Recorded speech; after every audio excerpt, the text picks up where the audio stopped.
மணப்பெண்ணின் பிரத்யேகமான திருமணம் விவாஹா தி சென்னை சில்க்ஸ்.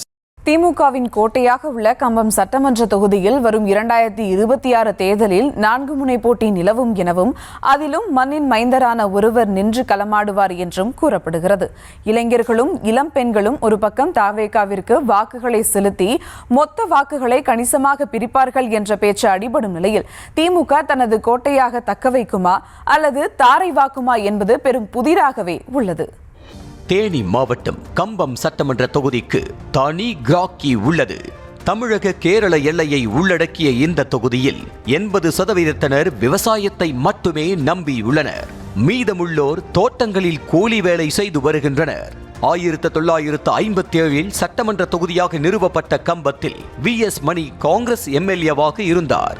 தொடர்ந்து 1962 காங்கிரஸ் கட்சியை சேர்ந்தவரே சட்டமன்ற உறுப்பினர் ஆனார். இதையடுத்து 1967 கம்பம் தொகுதி திமுக வசம் சென்றது. அடுத்து 1971, 1989, 2006, 2011, 2021 என தொடர்ந்து வெற்றியை எட்டி பிடிக்க திமுகவின் கோட்டையாக மாறியது கம்பம் தொகுதி. இதனிடையே 1977, 1980, 2001, 2016 ஆண்டுகளில் அதிமுகவினரும் தங்கள் பலத்தை நிரூபித்து காட்டினர். இந்நிலையில் வரும் 2026 சட்டமன்ற தேர்தலில் கம்பத்தில் யார் கொடி பறக்கும் என்பதற்கான போட்டி சூடு பிடிக்க ஆரம்பித்துள்ளது. தங்கள் பகுதிக்கு எந்த நலத்திட்ட உதவிகளும் வழங்கவில்லை, ஏதாவது பிரச்சனை என்றால் ஓடி வரவில்லை என்ற காரணங்களை முன்வைத்து தொகுதியின் பெருவாரியான மக்கள் சிட்டிங் எம்எல்ஏ கம்பம் ராமகிருஷ்ணன் மீது அதிருப்தியில் இருப்பதாக சொல்லப்படும் நிலையில் திமுக சார்பில் அவரை விட்டால் வேறு யாரும் நிற்க மாட்டார்கள் என்ற பேச்சும் அடிபடுகிறது. அதே நேரம் சிறுபான்மையர் வாக்குகள் தனக்குத்தான் கிடைக்கும் என்ற நம்பிக்கையில் உள்ளாராம் ராமகிருஷ்ணன். அதே போல அதிமுக சார்பில் கட்சியின் மூத்த நிர்வாகியான STK ஜக்கையன் போட்டியிடப் போவதாக தகவல் வெளியாகியுள்ளது. அதிமுக பாஜகவுடன் கூட்டணியில் உள்ளதால் தொகுதியில் உள்ள சிறுபான்மையினர் STK ஜக்கையனுக்கு வாக்களிப்பார்களா என்பது சந்தேகம்தான். அதே நேரம் கம்பம் ராமகிருஷ்ணன் தனது மகன் வசந்தனுக்கு சீட்டு கேட்கலாம் என்றும் STK ஜக்கையன் அவரது மகன் மணிமாறனுக்கு சீட்டு கேட்கலாம் என்றும் சொல்லப்படுகிறது. இது ஒருபுறம் இருக்க, சமூக சேவகர் என்ற பெயரில் தொகுதியில் பம்பரமாய் சுழலும் ஜெகநாத் மிஸ்ரா கூட்டணி அமைத்தோ அல்லது தனித்தோ களமிறங்க போவதாகவும் வெற்றி தனக்குத்தான் என்றும் நிகழ்ச்சி ஒன்றில் பேசி தற்போதைய எம்எல்ஏக்களுக்கும் முன்னாள் எம்எல்ஏக்களுக்கும் கிளியை கிளப்பி உள்ளார்.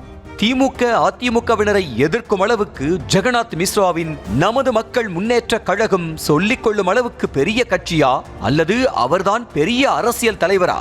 அவரை பார்த்து ஏன் மற்ற கட்சியினருக்கு கிளி ஏற்பட வேண்டும் என்ற கேள்வி எழும். ஆனால் தொகுதியில் யார் வீட்டில் என்ன நல்லது கெட்டது நடந்தாலும் அண்ணன் அக்கா என உறவு முறையோடு உரிமையாய் அழைத்து முதல் ஆளாய் பிரசன்டை போடும் நபர்தான் ஜெகநாத் மிஸ்ரா. மற்ற கட்சியினர் வந்தாலும் உண்டு, வராவிட்டாலும் உண்டு. மொத்தத்தில் மண்ணின் மைந்தனாய் உலா வரும் ஜெகநாத் மிஸ்ராவுக்கு தொகுதி மக்கள் கண்ணை மூடிக்கொண்டு வாக்கை குத்துவார்கள் என்பது அங்குள்ள அரசியல் கட்சியினர் அறிந்த ஒன்றுதான். அதனால்தான் அவர்களுக்கும் கிளியாம்.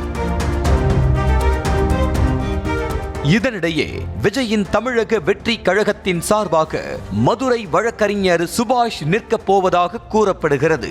கம்பத்தில் விஜய்க்கு இளைஞர்கள், இளம் பெண்கள் என தனி ரசிகர் பட்டாளமே உள்ளது. அவர்களின் வாக்குகள் தாவேக்காவுக்கு தான் என அவர்களே சூடம் ஏற்றாத குறையாக சத்தியம் செய்து வருகின்றனர். இப்படி கம்பம் தொகுதியில் 4 முனை போட்டி நிலவும் என கூறப்படும் நிலையில் அந்த 4 வேட்பாளர்களுமே வாக்குகளை அக்காக பிரிப்பார்கள் என்பதால் வெற்றி யாருக்கு என்பது கணிக்க முடியாத ஒன்றாக உள்ளது. அப்படியே யார் வெற்றி பெற்றாலும் சொற்ப வாக்குகள் வித்தியாசத்தில் வெற்றி பெறுவார்கள் என்றும் சொல்லப்படுகிறது. ஆக திமுக கோட்டையான கம்பம் தொகுதியை திமுக தக்க வைக்குமா என்பது கேள்விக்குறியாக உள்ளது. நியூஸ் தமிழ் செய்திகளுக்காக செய்தியாளர் சத்யராஜ். மணப்பெண்ணின் பிரத்யேகமான திருமணம் விவாஹா தி சென்னை சில்க்ஸ்.